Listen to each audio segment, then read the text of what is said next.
Bonjour à tous, je vais faire une petite vidéo pour papoter un peu sur le jeu Terminator Genisys. Là je me suis attaqué à la dernière mission de la campagne de la boîte de base, que j'ai ratée d'ailleurs, avant de la redémarrer, donc je voulais parler un petit peu de ce jeu, que je trouve intéressant pour plusieurs raisons, et que je vais aborder voilà, dans cette courte vidéo.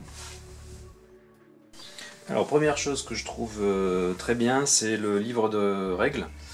Donc un modèle du genre qui me fait penser du coup à ce que fait Privateur Press pour des jeux comme Level 7 Omega Protocol.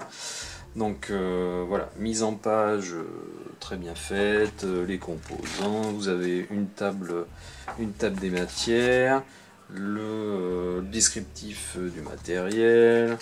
Enfin bon voilà, c'est bien aéré et surtout il y a du texte en gras quoi. Voilà, ça c'est pas compliqué à faire. Les mots clés importants sont en gras. Voilà une mise en place d'une mission. Voilà un rappel du gameplay. Voilà, c'est clair, aéré. Voilà, donc je vais pas trop insister dessus. Voilà, ça c'est très bien fait, un rappel des cartes, des pouvoirs des cartes à la fin, un résumé des pouvoirs qu'on retrouve sur les cartes de classe. Voilà, et puis un rappel des termes importants, quoi. Ça pour moi c'est obligatoire dans une règle de jeu, quoi. Voilà, et un résumé d'un round de jeu, voilà, à la fin. Donc très bien fait, rien à dire. Le livret de mission, mais il suit le même principe. Donc voilà, une page de fluff.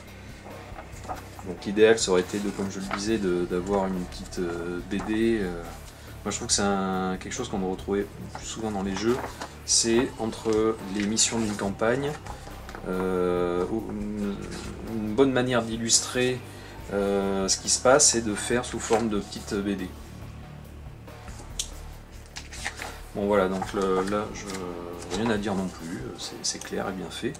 Il y a un petit bug dans la mission 2, je crois, sur un point d'entrée des Terminators, mais bon voilà, autrement, donc j'ai fait les 7 missions, j'ai pas vu de bug particulier. Donc c'est bien fait, rien à dire. Ensuite, de manière générale, ce que j'aime, c'est que la mise en place est assez rapide, ça c'est très bien, un très bon point. On prend le descriptif de la mission, on sélectionne les monstres, on sélectionne les pions, voilà, vous avez un rappel, les tuiles sont numérotées, hein, vous avez le nombre de supply crates, voilà, quand vous avez un camion à placer, c'est rappelé, vous avez la liste des waypoints à utiliser, vous avez les fils des ennemis à constituer, voilà, par couleur. Vous avez le mode skirmish setup, c'est-à-dire quand vous ne jouez pas une mission en mode campagne, eh bien vous pouvez la jouer indépendamment. Voilà, vous avez le setup que vous devez utiliser. Vous avez un rappel des cartes à utiliser. Enfin bon, voilà, c'est simple et bien fait. Donc mise en place rapide, et après donc le jeu, je trouve qu'il combine différents mécanismes, mais d'une manière simple et bien faite. Donc ce que je trouve bien dans le jeu, c'est que le flux du jeu, le gameplay est très fluide. On va enchaîner l'activation des héros et des ennemis vraiment de manière vraiment fluide. Voilà, et puis il y a un côté fun, vous allez voir, à lancer les dés et à attribuer les dés d'action. Il n'y a pas d'événement, de carte événement qui sera tirée à la fin d'un tour. On va enchaîner tour héros, tour ennemi, et on activera les ennemis par couleur. Donc un héros bleu, on activera les ennemis bleus. Ensuite un héros jaune, on activera les ennemis jaunes, etc. Donc je disais pas d'événements, en fait les événements vont être déclenchés quand les personnages vont rentrer dans des zones, donc les zones elles sont séparées par les liserés bleus, vont rentrer dans une zone où se trouve un point de waypoint, un point de passage. Voilà, donc vous voyez ici. Donc on retournera le pion, et puis on lira dans le scénario ce que déclenche ce waypoint. Voilà, donc ça c'est simple. Vous avez quelquefois aussi des waypoints qui sont des lettres qui sont déjà révélées, donc ce sont des événements qui sont vraiment fixés à une zone. Là c'est un peu spécifique à ce scénario, mais de manière générale les waypoints ne sont pas visibles, on ne connaît pas leurs lettres au moment du setup. Donc on n'a pas, normalement, si on ne lit pas le descriptif du scénario, on doit avoir la surprise, en tout cas pour la première partie. Voilà, donc ce qui me plaît beaucoup dans ce jeu, c'est la simplicité du flux. On va se concentrer sur les stratégies et les tactiques à mettre en place pour les personnages. Il y a assez peu d'ennemis différents, donc des T800, les drones et les plateformes de tir, hein, donc avec des valeurs de défense qui serviront pour le combat, d'attaque, de mouvement et de portée, et un petit pouvoir en général de défense qui sera déclenché. Ce qui est très bien aussi, c'est que vous allez le voir que les combats sont réglés en un seul jet de dés. Hein. Ça sera résolu en un seul jet de dés. On va résoudre à la fois l'attaque et la réaction des ennemis en un seul jet de dés. Ça c'est très bien. Ça permet de garder une bonne dynamique. Voilà. Et puis c'est un jeu qui est basé sur l'action. Hein. Donc comment dire, on est un peu différent d'un jeu comme Sword and Sorcery où on est plus proche en fait d'un dungeon crawler RPG avec évolution des personnages, de l'expérience, etc. Là on est plus dans un jeu d'action tactique, de placement. Voilà, donc ça fait plus penser à une version simplifiée de Galaxy Defenders, où on est proche aussi d'un jeu comme The War One Damnation ou d'un Fireteam Zero. Enfin, je ne vous cite que les jeux que je connais le mieux. Voilà, ce genre de choses, un Gears of War par exemple, même si l'activation ne se fait pas de la même manière ici. Voilà, on est un peu dans ce genre de jeu, quoi, dans cet esprit. Voilà, donc c'est très plaisant.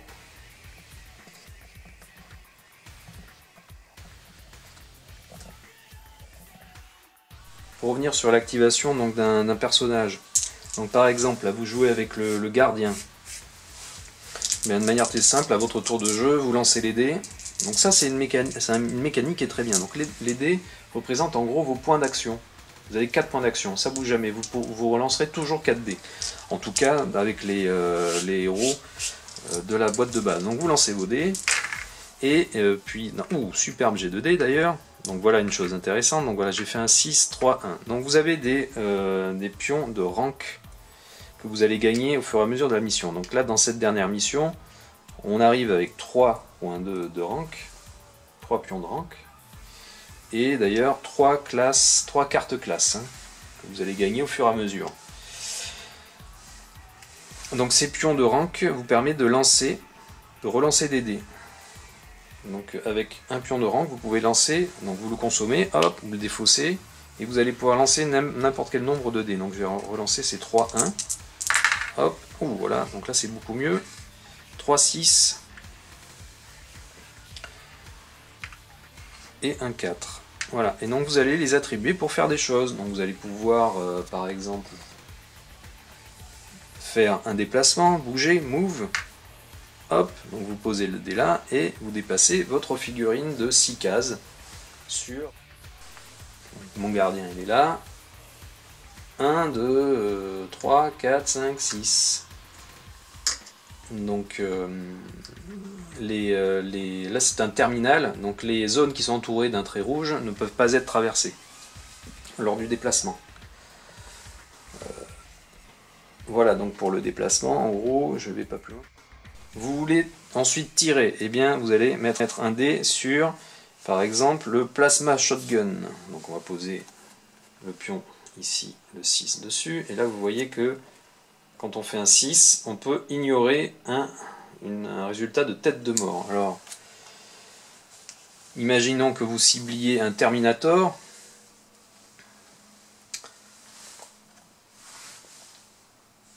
Le Terminator, la carte, la voici. Vous voyez qu'ici, il a un pouvoir de réaction qui se déclenche quand l'attaquant va faire une tête de mort sur un de ses dés. Et donc, vous avez Relentless qui va se déclencher.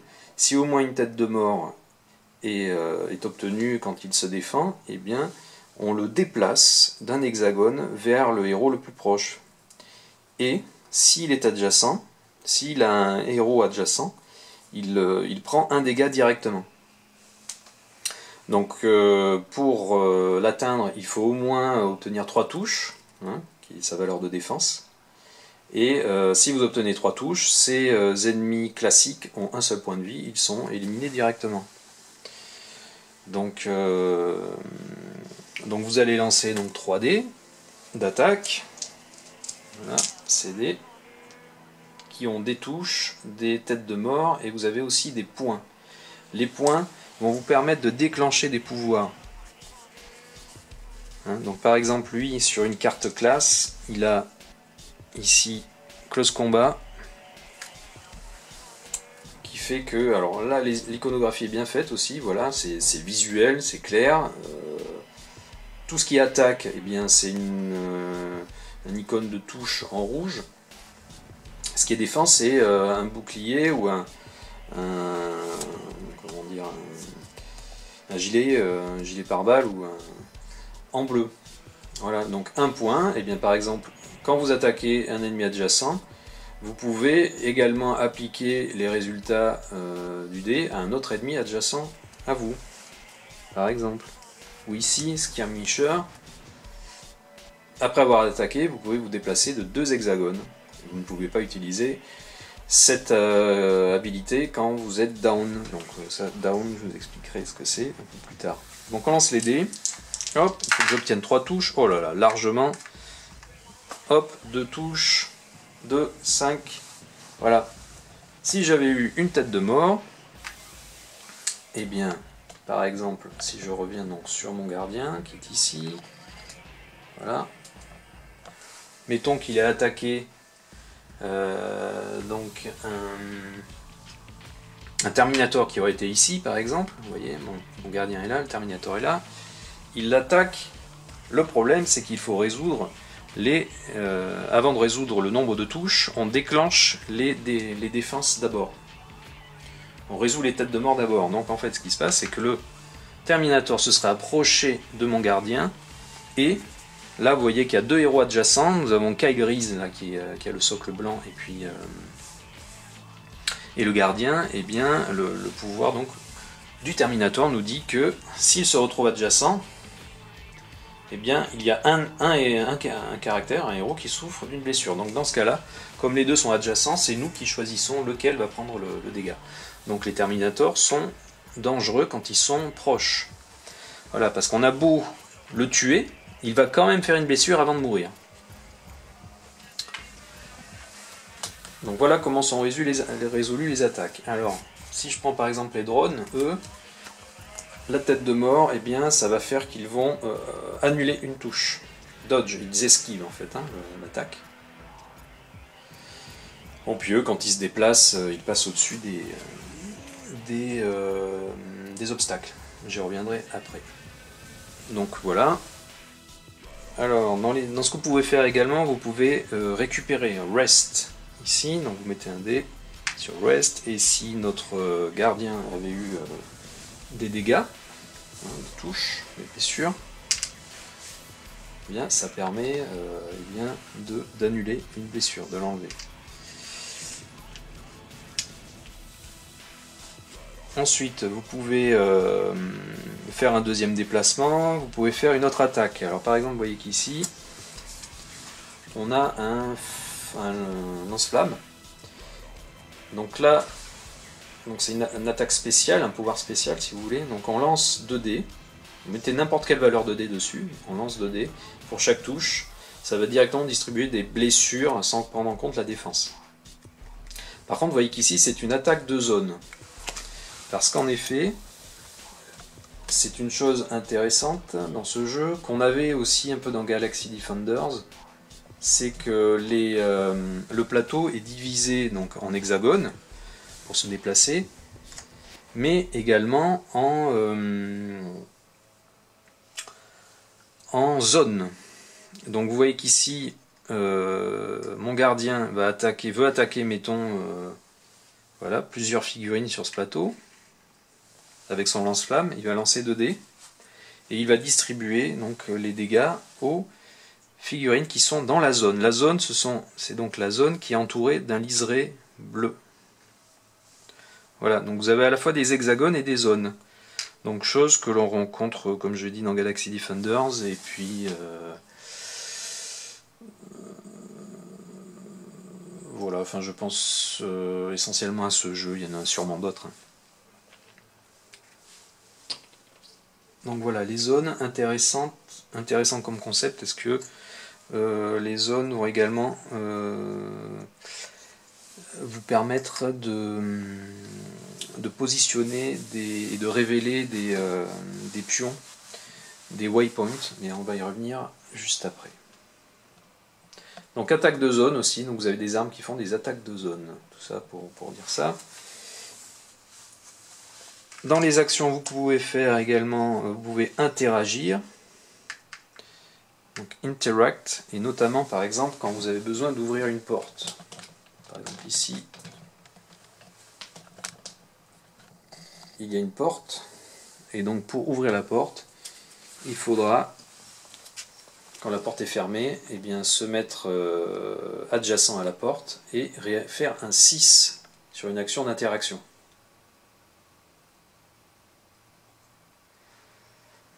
Et donc en effet, quand vous ouvrez une porte et que vous avez un waypoint, par exemple, mettons que mon gardien soit de ce côté, il arrive à ouvrir la porte, vous avez un waypoint qui du coup se retrouve dans la même zone que le gardien. Vous voyez qu'ici vous avez une zone qui est délimitée là et là, et donc on va aller lire dans le livret de mission ce que déclenche ce waypoint. Voilà. Dans les interactions, qu'est-ce que vous avez d'autre? Vous avez des actions spéciales, bon voilà, tout un tas de choses différentes. Donc pour revenir sur mon gardien, pour passer un peu en revue ce qu'il a, comme je le disais, il a close combat.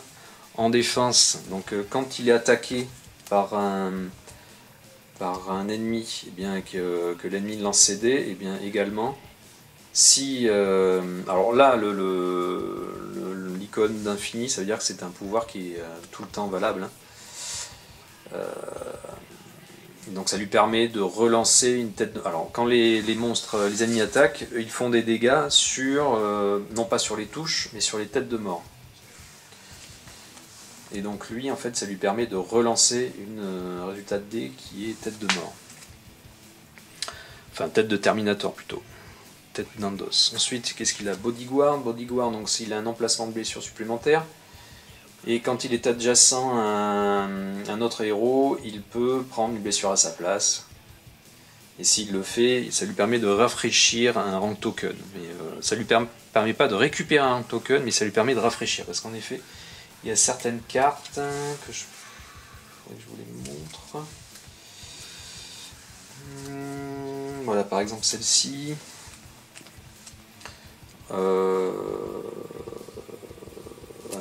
C'est pas un bon exemple, mais par exemple John Connor, sur sa plaquette de personnage, vous voyez qu'ici il a un emplacement pour un rank token, et donc lui, en fait, les rank tokens sont utilisés un peu différemment pour cet emplacement. En fait, on retourne le rank token sur la face utilisée, qui est un peu plus sombre, et au début d'un round. Voilà, donc là, vous n'avez pas utilisé, ici, utilisé, qui est un peu plus sombre. Au début d'un round, vous pouvez rafraîchir ce rank token et le réutiliser pour le round suivant. Voilà, qu'est-ce que... Alors, donc il a Skirmisher, donc quand il attaque, il peut se déplacer de deux hexagones.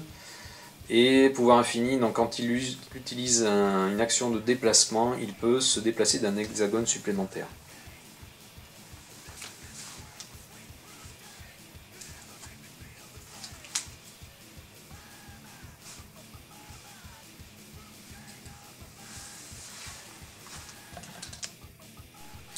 Voilà, donc une fois qu'il a utilisé tous ses dés, vous avez le pion de statut que l'on va retourner, hein, passe de ready à donc down.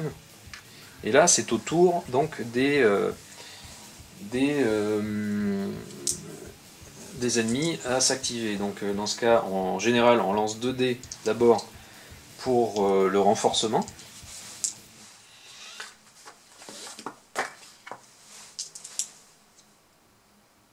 Donc on lance les 2 dés. Voilà, 3, 6.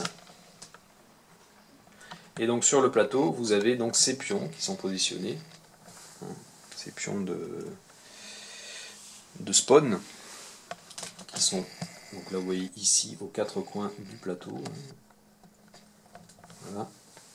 Et donc vous allez positionner, vous allez prendre le premier monstre de la file. Donc mon gardien il est bleu, hein, il utilise les dés bleus. Donc on va prendre le premier monstre de la liste de la file bleue, mais dans l'ordre comment dire, dans l'ordre chronologique ou dans l'ordre croissant des waypoints, donc 3 et 6. Donc on va d'abord faire le 3 et le 6. Alors dans ce scénario, il n'y a pas de point de spawn 6, mais 6 en fait, ici déclenche, on doit faire avancer, vous avez un petit tracker de enemy surge, donc soulèvement ennemi quoi. Et donc le 6 va faire passer le pion de 0 à 1. Arrivé à surge, en fait, on va faire rentrer d'un coup 4 ennemis. Bref, donc là ici dans ce cas, on va positionner donc le premier monstre de la file bleue sur la zone 3, qui est ici, hein, la zone Charlie. Et une fois que vous avez spawné les monstres, ensuite on les active. Donc on les active sur plateau. On va activer par contre tous les ennemis de la couleur du héros que l'on vient de jouer, donc les bleus. Donc ça c'est c'est simple et c'est efficace quoi. Voilà, on se pose pas de questions, on vient de jouer le héros bleu, on bouge les bleus. Donc au final, chaque ennemi va être activé lors d'un round, mais c'est simple et visuel. Donc lui il se déplace de 8 cases vers le héros le plus proche. Donc ici, vous voyez que dans cette zone, il faut faire tout le tour pour arriver vers les héros, hein, puisque ici il y a une porte fermée et ici une porte fermée, donc il va se déplacer de 8 cases et il ne tient pas compte des obstacles. Donc 1, 2, 3, 4, 5, 6, 7, 8. Voilà. Et il va se déplacer vers le héros le plus proche. Donc l'IA est assez simple, mais voilà. Donc s'il peut se déplacer et être à la fois dans la ligne de vue et à la portée du plus proche caractère, il le fait. Donc on va faire tous les déplacements des monstres sur le plateau. Et ensuite, on résout les attaques, s'il y a des attaques possibles. Voilà pour le principe général. Une fois qu'on a activé tous les ennemis d'une couleur, d'un héros, on va activer éventuellement les boss. Donc les boss, eux, vont s'activer à la suite de tous les tours ennemis. Donc ici, on a le T1000 dans cette mission. Qui est donc en jeu. Et donc le T1000, lui, il va être régi par 2 cartes d'IA, même 3. Donc je vais faire un petit focus dessus.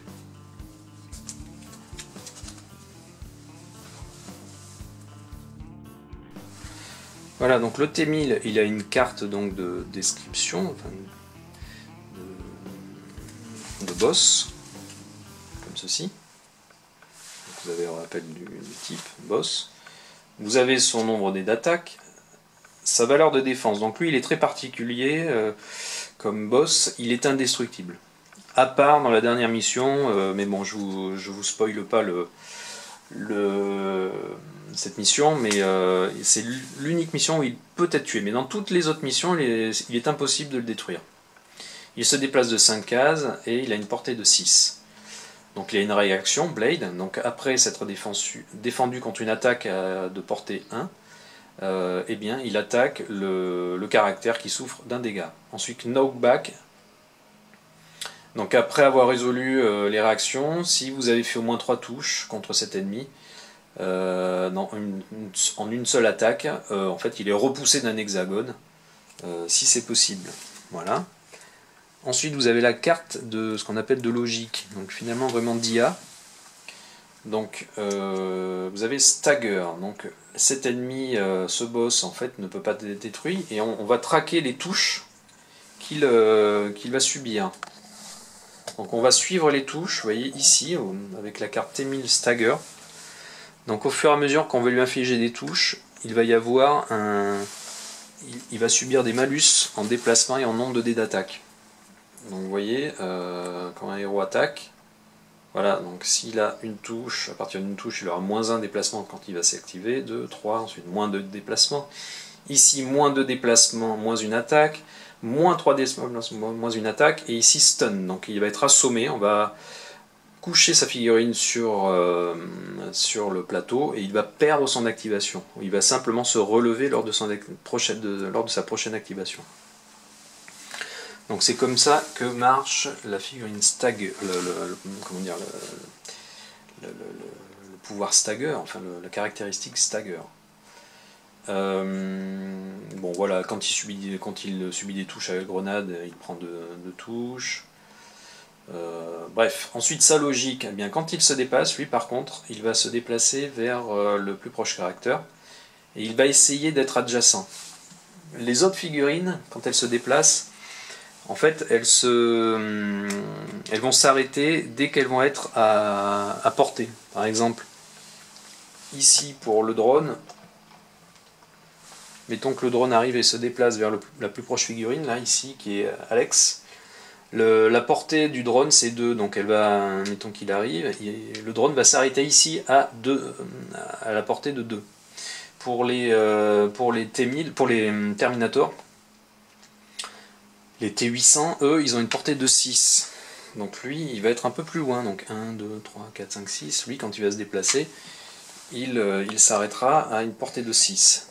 Voilà. De toute façon, il pourra attaquer dans la foulée. Mais il ne se rapproche pas plus. Voilà, donc le boss, lui, par contre, le T1000, eh bien, il va essayer d'être adjacent. C'est un peu différent pour les boss.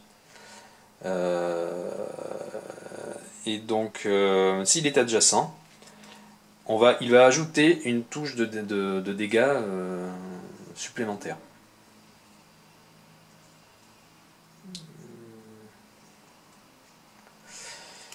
Et d'autre part, après s'être activé, en fait, il se soigne quelque part. Donc on relance un dé. Mettons qu'il était sur la fiche Stagger au niveau 4, on lance un dé. À la fin de son activation, on fait 3, et bien on va descendre de 3 sur la fiche Stagger. Donc en effet, vous voyez qu'à chaque tour, en fait, il se soigne. Hop, voilà.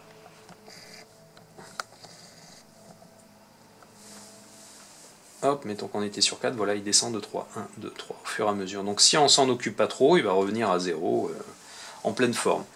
Ce qu'il faut essayer de faire, c'est de l'assommer le plus souvent possible. Donc voilà pour le boss, le T1000. Alors il y a d'autres boss, hein, dans la boîte, vous avez le T800 Commander qui va popper, hein, qui va spawner d'autres ennemis. Voilà. Il a une escorte, hein, donc il peut annuler des touches si il a d'autres T800 autour de lui. Donc voilà. Ensuite vous avez le T800 Flamethrower. Donc lui, voilà, apparemment on lance un dé, il a une IA qui va varier suivant le résultat du dé. Donc voilà. D'ailleurs, voici leur figurine au passage.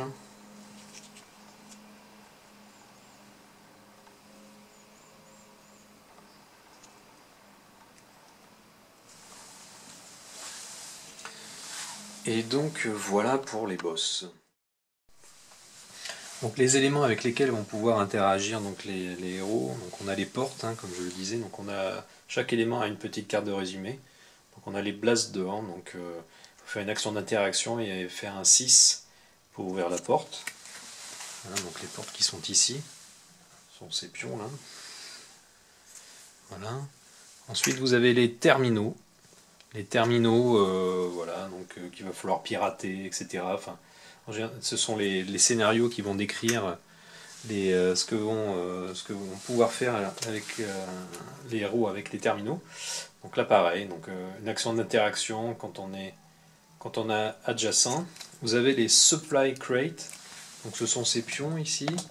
Donc là j'ai rajouté un petit pion 3D de caisse pour bien les visualiser. Donc voilà, ils sont. Voilà. Donc là vous avez une caisse d'équipement. Donc en fait sur une action d'interaction 4, 5, 6, on va pouvoir piocher 2 cartes du deck d'équipement. Et donc le personnage qui aura pioché les cartes pourra les attribuer, les donner, soit les récupérer lui tout seul, soit donner un équipement à un autre héros qui est dans la même zone. Voilà, donc on a tout un tas de choses différentes. Là je suis dans la dernière mission, donc tout le deck est constitué des cartes d'équipement de niveau 1, 2, 3. Vous voyez qu'ici en bas on a le niveau des cartes, et au fur et à mesure que vous avancez dans la campagne, vous rajoutez des cartes. Alors S, c'est les cartes de départ, hein, qu'on attribue aux héros en début de partie. Enfin c'est leur carte leur équipement de départ si vous voulez. Donc voilà, tout est mélangé ici puisqu'on est dans la dernière mission, et donc toutes les cartes de tous les niveaux se retrouvent là, et en fait lors de la première mission on part avec un deck constitué que des cartes de niveau 1, et au fur et à mesure on rajoute des cartes de niveau 2 et niveau 3, donc ça représente l'expérience que vont acquérir les personnages. Ils vont pouvoir piocher des cartes de plus en plus puissantes. Donc les cartes d'armes aussi, sur lesquelles on peut tomber. Donc, il y a tout un tas de choses.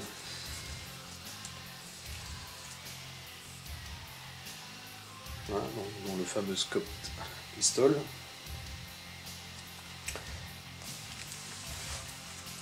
Donc ça c'est le Supply Crate. Par contre il faut défausser le pion une fois qu'on a récupéré les cartes. Donc c'est pas un bonus permanent. Vous voyez que le liseré est jaune. Donc ça veut dire que c'est un pion de couverture.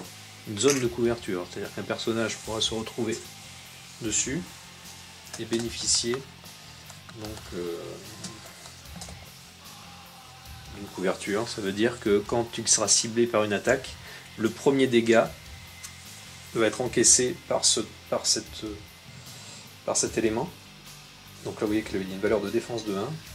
Donc le premier dégât sera attribué à la caisse sera détruite, et ça permet de protéger un peu le personnage. Et les pions plus classiques de couverture sont comme ceci, par exemple. Donc là, vous voyez un pion de caisse, il y a des bidons, voilà, mais ils ont exactement le même, voilà, des débris, exactement le même effet. Donc les pions de couverture sont des obstacles. Donc pour traverser cette zone, il faut 2 points de déplacement. On fera, mettons que le gardien parte d'ici, il fera 1, 2, 3, 4, 5, etc. Donc évidemment certaines figures ont un pouvoir de ne pas consommer un point supplémentaire de mouvement pour traverser ces zones ou pour atterrir dessus. Bon, voilà. Il y en a qui ont un pouvoir également, qui peuvent bénéficier de la couverture en étant simplement à côté de ce pion d'obstacle. Bon voilà, bon bref, je ne rentre pas non plus trop dans les détails. Les pions de terminaux, eux, par contre, ils coupent les lignes de vue. Hein. Ah oui, donc les obstacles, les lignes de vue peuvent traverser, comme ça. Par contre, les zones infranchissables, qui sont entourées d'un liseré rouge, les lignes de vue ne peuvent pas être traversées, ne peuvent pas les traverser.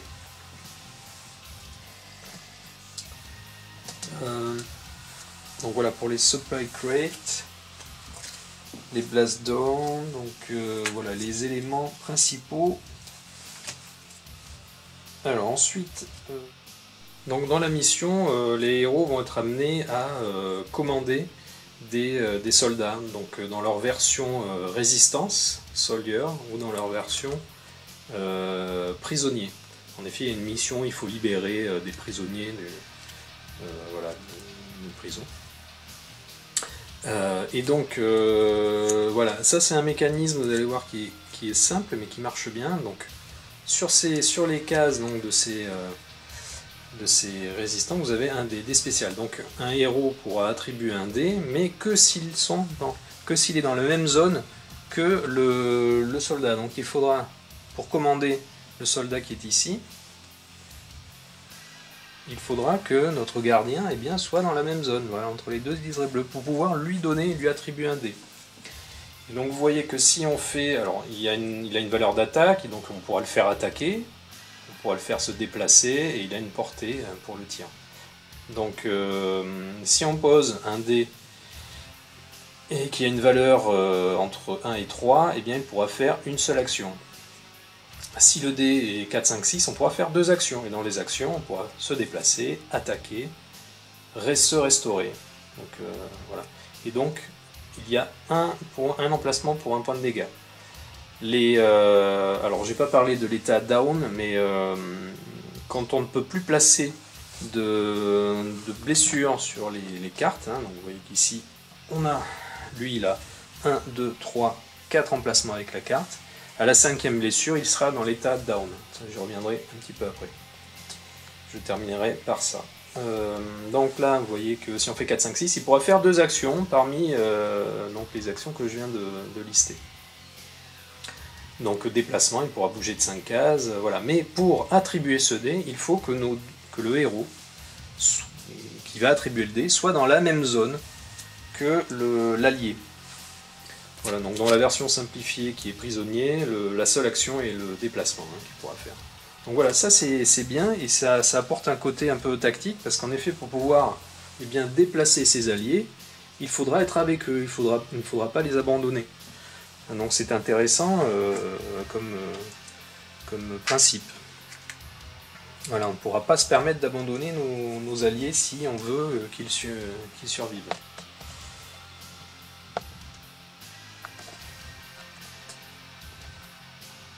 Donc pour les alliés, vous voyez qu'une fois qu'on aura attribué un dé à la case, là, ici, on ne pourra pas le réactiver dans le même round. À part certains personnages qui pourront avoir là, cette carte classe, hein, qui est de squad leader, qui, vous voyez ici, permettra de commander un allié dans votre zone, même s'il a déjà été commandé ce round. Et si vous le faites, on peut rafraîchir un de des ranks utilisés.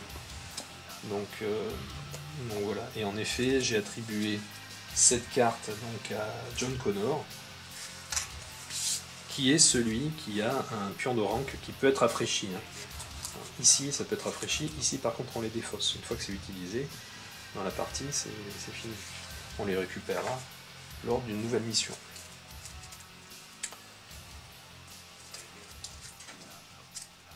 Voilà, donc je ne vous détaille pas toutes les cartes classes notamment, hein. C'est pas forcément nécessaire, mais voilà, par exemple il y en a un autre aussi qui a dans le même genre Radio Operator. Donc lui, si vous placez un dé dessus, vous pouvez choisir un autre héros n'importe où sur la carte qui peut faire un déplacement en utilisant le dé, la valeur du dé qui sera placé ici. Voilà, donc bon, après vous avez tout un tas de pouvoirs. Voilà, je ne rentre pas plus dans les détails. Voilà. Ensuite, alors un autre mécanisme intéressant, c'est les camions. Utilisation des camions. Donc dans certaines missions, eh bien, les héros vont pouvoir utiliser un camion. Donc là vous voyez la zone du camion qui est délimitée par le liseré rouge. Et donc les personnages pourront rentrer dedans donc par ces flèches là ici, par les hexagones qui ont ces flèches. Donc on se déplacera normalement. 1, 2, et il faudra venir à un emplacement. Il faudra atterrir sur une case donc, du camion. Donc on voit qu'ici il y a le siège du conducteur, ici il y a la tourelle de tir, gunner. Donc il faudra que le héros vienne se placer à l'endroit où il souhaite faire une action sur le camion. Donc vous avez des cartes de résumé. Donc vous avez Truck Gunner Seats. Donc si vous voulez attaquer avec la tourelle de tir, il faudra placer donc un dé ici. Et de 1 à 2, vous pourrez faire une attaque. De 2 à 4, 2 attaques. 5 à 6, 3 attaques. Et quand on attaque, on compte la portée et la ligne de vue à partir de l'hexagone où il y a la tourelle. Et on ignore évidemment les liserés rouges. Donc hop, notre personnage viendra ici, paf, et il faudra viser voilà, un ennemi voilà, qui soit à portée. Donc vous voyez qu'ici, la portée par contre c'est de 3 à 12. Donc si un Terminator est trop près, eh bien vous ne pourrez pas le cibler. Par contre, en effet, on lance 4 dés d'attaque, donc la tourelle est assez puissante. Maintenant, si vous vous placez au poste de pilotage, dans le siège du conducteur, et bien de la même manière, vous pourrez positionner des dés et interagir. Donc, vous pourrez donc conduire le camion. Donc backward ou forward, donc c'est en arrière ou en avant, hein, dans le sens comme ça, c'est-à-dire on ne pourra pas faire de demi-tour, bon voilà, enfin bref, ici vous pourrez conduire le camion en comptant les hexagones à partir de l'hexagone du conducteur. Et donc si vous faites un 5-6, donc on comptera le nombre de cases, le nombre de cases correspondra à la valeur du dé. On ne pourra pas rouler sur les murs, les autres héros, les ennemis ou les obstacles. Alors il y a, dans certaines missions, on pourra détruire les obstacles en roulant dessus, en leur rentrant dedans, enfin bon bref, je ne rentre pas dans les détails, mais il y a 2-3 règles spécifiques, ça c'est la règle générale. Donc 5-6, donc si vous faites un 5-6, durant votre mouvement, vous pourrez détruire voilà, un ennemi adjacent ou un obstacle. Bon, il y a d'autres cas, suivant les scénarios. Bon bref, donc vous pourrez faire 2 actions de déplacement. Voilà. Et donc si vous êtes par contre sur un siège passager, donc ce sont les autres zones, donc ici, eh bien vous pourrez faire vous pourrez tirer. Donc on comptera la portée et la ligne de vue à partir de l'hexagone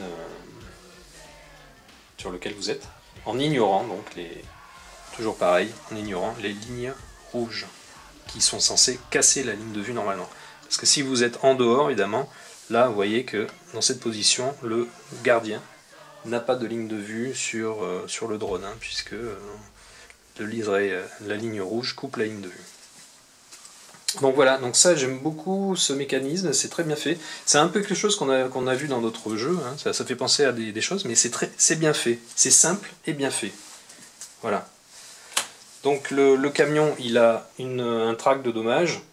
Donc vous voyez qu'ici, le camion annule... Alors évidemment, les ennemis vont cibler le camion. Quand tous nos héros sont dans le camion, eh bien, les ennemis vont cibler le camion, comme si c'était un héros, finalement.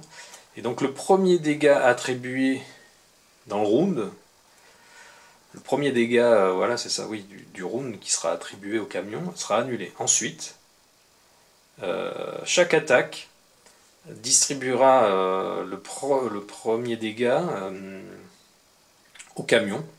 Donc on positionnera un pion de dégâts dans la première case, là, le premier slot.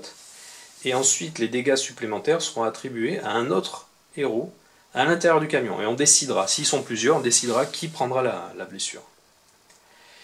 Et donc le camion est détruit si on ne peut plus placer de blessure donc, sur la piste. Donc dans ce cas, eh bien, en général, le camion est détruit. Donc on retourne sur la version détruite. Et vous voyez qu'ici, il a il a une valeur de défense. Donc les héros pourront continuer à se protéger dessus, et le camion prendra les dégâts, pourra prendre encore 3 dégâts supplémentaires, et on enlèvera ensuite le camion une fois qu'il sera complètement détruit. Voilà, donc on peut se demander, mais qu'est-ce qui se passe si les héros sont à l'intérieur quand le camion est détruit? Alors la mission où ça se passe, je crois que c'est à partir du moment où le camion est détruit, la mission est perdue de toute façon. Voilà.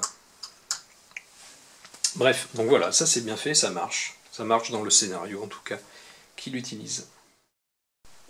Pour les zones de renforcement, on verra que dans la partie, certains événements nous diront de retourner sur la face forte. Vous voyez qu'ici, on pourra spawner sur 3 seulement, mais ici dans la phase forte, 3, 4. Ce qui veut dire que, par exemple, si on retourne 3, 4, on pourra très bien avoir plusieurs 4.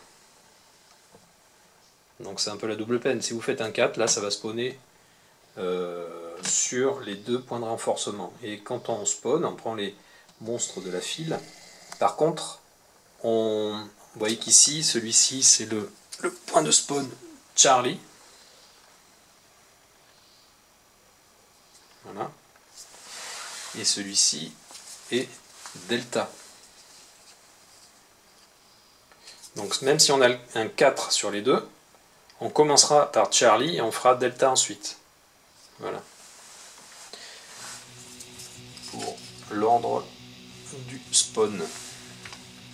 Voilà un petit détail, je voulais préciser. Donc que se passe-t-il quand un héros doit prendre une blessure alors qu'il a déjà le maximum de blessures qu'il puisse encaisser? Eh bien il passe à l'état down. Donc down, qu'est-ce que ça veut dire? On va coucher sa figurine sur le plateau, dans l'hexagone, où il se trouve, et il ne pourra être activé. Alors il pourra toujours lancer des dés à son tour, par contre il ne pourra utiliser que des 1. Voilà, toutes les autres valeurs seront... Donc vous voyez que... Alors il pourra toujours lancer des rank tokens pour relancer ses dés. Voilà, donc là par exemple j'ai un 1. Eh bien je pourrais attribuer le 1 à n'importe quoi, me déplacer. Alors au reste non, on ne peut pas récupérer. Il faut que ce soit quelqu'un d'autre qui vienne vous aider pour faire une... Comment on appelle ça?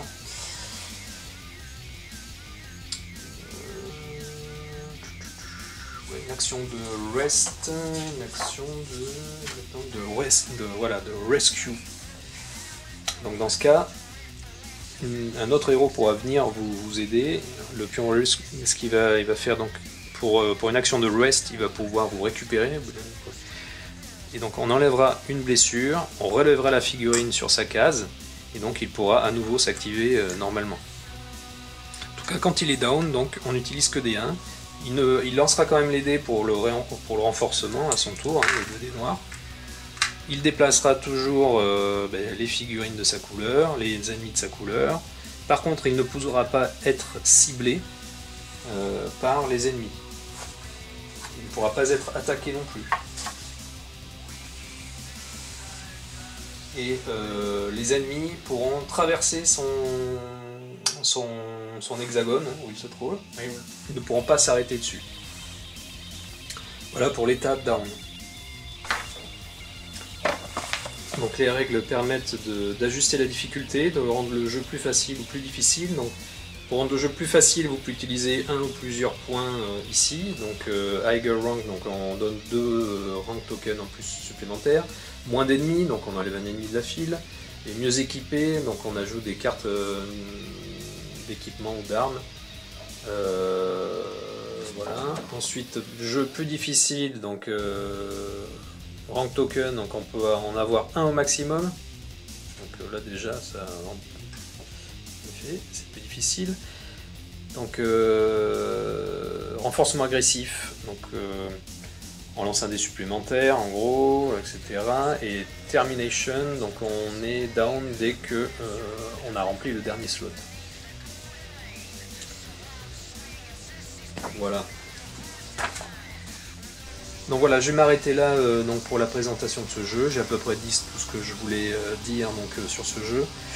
Donc pour résumer, voilà, je trouve une qualité de matériel qui aurait pu être un peu mieux, mais un bon gameplay simple. Voilà, c'est un jeu qui se veut pas être le meilleur jeu du monde, mais qui fait des choses, qui a implémenté différents mécanismes simplement et qui permet de jouer rapidement avec une mise en place rapide. Et puis un gameplay très fluide et une bonne coopération entre les héros, voilà, ça reste fun.